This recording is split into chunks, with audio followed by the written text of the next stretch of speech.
Clever. I remember thinking at the time, very, very clever. I had it all figured out. You hash out an idea, then you grind it in your brain till it makes perfect sense. Until all the pieces fit. Like a big jigsaw puzzle.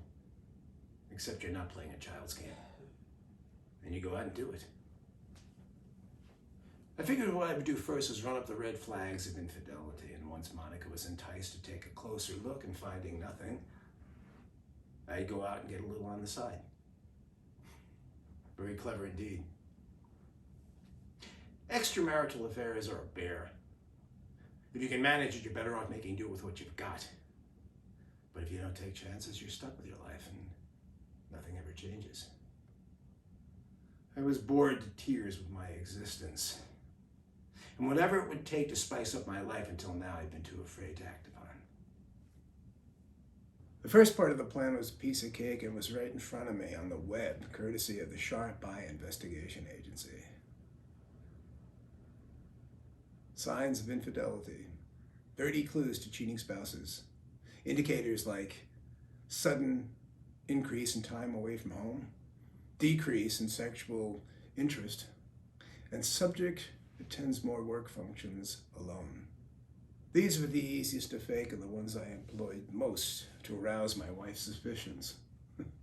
But jolting Monica out of her dreamland took a lot more coaxing than I expected. I practically had to beat her over the head with my red herrings.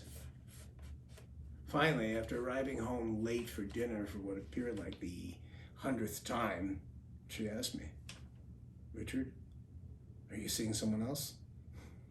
I let my jaw drop, and with a delivery of complete surprise, replied, "Me seeing someone else? What on earth ever gave you that idea? And of all of our 17 years of marriage, have I ever once been interested in another woman?" I had to stop short of challenging her to go through my things, to check my computers, anything that would convince her. Finally, after more questioning about my errant behavior, all of which I answered calmly and honestly, she seemed to accept my explanations, and the subject was changed. How could she not? She loved me, didn't she? In the following days, she sure acted like she did. But despite my reassurances to Monica, I could have sworn I caught the glimpse of something or someone shadowing me whenever I was out and about, which was exactly what I wanted. A forest green Chevrolet Malibu seemed to appear every time I was out. Maybe it was coincidental, or maybe it was just my mind working overtime.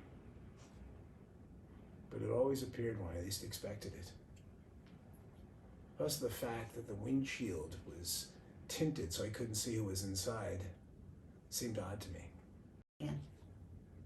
Then one day, while hunting for a box of staples in the bottom drawer of Monica's desk, I discovered an invoice from the law firm of Simon and Lewandowski.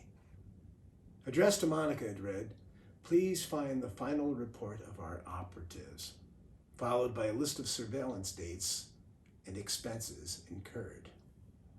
And at the bottom it read, "After extensive investigation of more than 4 weeks, it is our conclusion that the subject, Richard Martson, is not involved in any extramarital activities whatsoever.